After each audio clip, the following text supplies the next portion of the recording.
Hello दोस्तों, स्वागत है आपका हमारे यूट्यूब चैनल सिविल इमेजिनरी में। आज हम कंटिन्यू करने वाले हैं आरसीसी का इंट्रोडक्शन। हम लेकर आ गए हैं आपके सामने लेक्चर 3। तो चलिए स्टार्ट करते हैं। तो आज हम देखने वाले हैं फ्लेक्सुरल स्ट्रेंथ ऑफ कंक्रीट के बारे में। इसे हम एफसीआर से डिनोट करते हैं।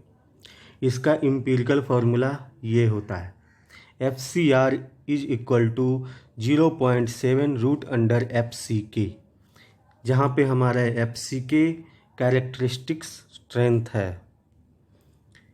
एक और फार्मूला होता है हमारा फ्लेक्सुरल स्ट्रेंथ का, वो होता है M/I इंटू वाई, जहाँ पर M हमारा बेंडिंग मोमेंट, I हमारा मोमेंट ऑफ इनर्शिया और Y हमारा एक्सट्रीम फाइबर, जो एक्सट्रीम फाइबर हैं उसका डिस्टेंस कहाँ से, न्यूट्रल एक्सिस से।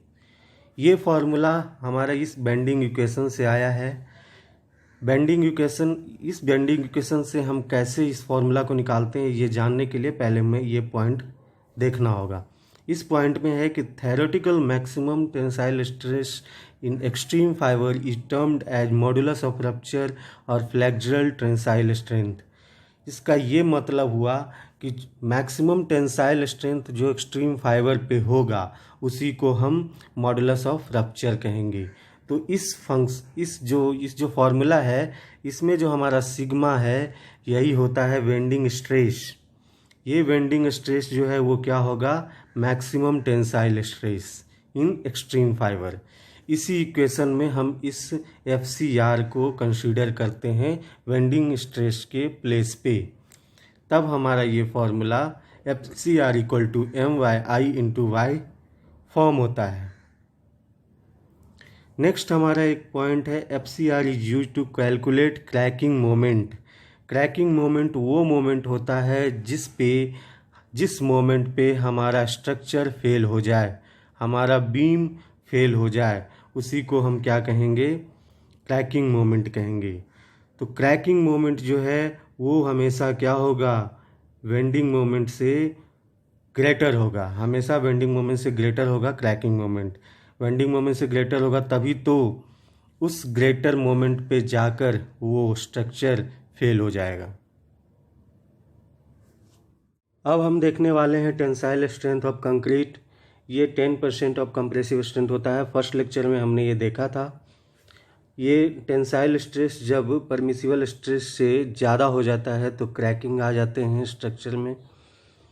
Strain curve in tension is almost linear up to failure. जो फेलियर तक है हमारा कर्व क्या होगा, स्ट्रेस स्ट्रेन का लीनियर होगा। इस कर्व के बारे में हम आगे देखेंगे। अभी हम इतना जानते हैं कि फेलियर तक क्या होता है, स्ट्रेस स्ट्रेन कर्व लीनियर होता है। नेक्स्ट हमारा है modulus of elasticity same as that in compression. Compression में जो हमारा मॉडुलस ऑफ इलास्टिसिटी था वही हमारा टेंशन में भी मॉडुलस ऑफ इलास्टिसिटी होगा। Tensile strength of plain concrete is obtained by the splitting test.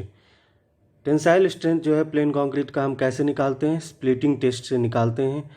तो चलिए हम थोड़ा सा जान लेते हैं स्प्लिटिंग टेस्ट क्या है। वैसे तो हम इसके बारे में BMC में डिटेल से स्टडी करेंगे, लेकिन अभी हम थोड़ा सा एक ओवरव्यू ले लेते हैं। स्प्लिटिंग टेंसाइल स्ट्रेंथ टेस्ट में क्या होता है कि सबसे पहले तो हम एक सिलेंडर कास्ट करेंगे जिसका डाया होना चाहिए 150 mm और हाइट होनी चाहिए 300 mm। फिर उसको UTM मशीन पर लेकर जाएंगे। ये हमारा UTM मशीन है। इस पर हम इसे डायमेट्रिकली प्लेस करते हैं। ये सिलेंडर है, इसे डायमेट्रिकली प्लेस किया गया UTM मशीन पे। जिस लोड पे ये क्रैक आएगा उसे हम क्या कहेंगे, स्प्लिटिंग टेंसाइल लोड। क्या कहेंगे उसे, स्प्लिटिंग टेंसाइल लोड। उसके बाद उस लोड से हम एक फार्मूला के थ्रू स्प्लिटिंग टेंसाइल स्ट्रेंथ निकालते हैं। वो हमारा फार्मूला होता है FCT इक्वल टू 2P/πdl। हमारा जो FCT है वो हमारा स्प्लिटिंग टेंसाइल स्ट्रेंथ है। क्या ये हमारा क्या है, स्प्लिटिंग टेंसाइल स्ट्रेंथ। और ये हमारा जो P है ये हमारा क्या होगा, स्प्लिटिंग टेंसाइल लोड। और हमारा जो D है वो क्या होगा, डायामीटर ऑफ सिलेंडर। और L जो है हमारा हाइट ऑफ सिलेंडर होगा। तो इस फॉर्मूला को आप समझ ही गए होंगे, इसमें क्या क्या है सब कुछ। तो अब हम चलते हैं फिर से उसी टॉपिक पे जहाँ पर हम देख रहे थे। Okay, back to our topic. हमने ये स्प्लिटिंग टेस्ट अभी अभी देख लिया है और ये हमारा फॉर्मूला था FCT equal to 2py/dl splitting tensile strength. FCT निकालने का एक और तरीका होता है, मॉडुलस ऑफ रप्चर के थ्रू हम निकालते हैं। क्या निकालते हैं? मॉडुलस ऑफ रप्चर के थ्रू। और हमारा ये फॉर्मूला होता है FCT इक्वल टू 0.66 FCR, जहाँ पर FCR हमारा क्या है? मॉडुलस ऑफ रप्चर है। ये तो अभी हमने स्प्लिटिंग टेंसाइल स्ट्रेंथ देखा। अब हम देखेंगे कि डायरेक्ट टेंसाइल स्ट्रेंथ क्या होगा। तो उसका एक एम्पिरिकल फार्मूला क्या होता है? FT equal to 0.5 minus 0.625 into FCR। ये हमारा फार्मूला होता है डायरेक्ट टेंसाइल स्ट्रेंथ का। एक हम ये देखेंगे कंपैरिजन कि कौन सा स्ट्रेंथ सबसे ज़्यादा होता है। अभी तक हमने तीनों स्ट्रेंथ को देख लिया है। फ्लेक्सुरल स्ट्रेंथ को देखा है, टेंसाइल स्ट्रेंथ को भी देख लिया है, स्प्लिटिंग टेंसाइल स्ट्रेंथ भी देख लिया है और डायरेक्ट टेंसाइल स्ट्रेंथ भी देख लिया है। तो अब हम ये कंपेयर करते हैं कि तीनों में कौन सबसे ज़्यादा ग्रेटर होगा, किसका वैल्यू ग्रेटर होगा और किसका लेसर होगा।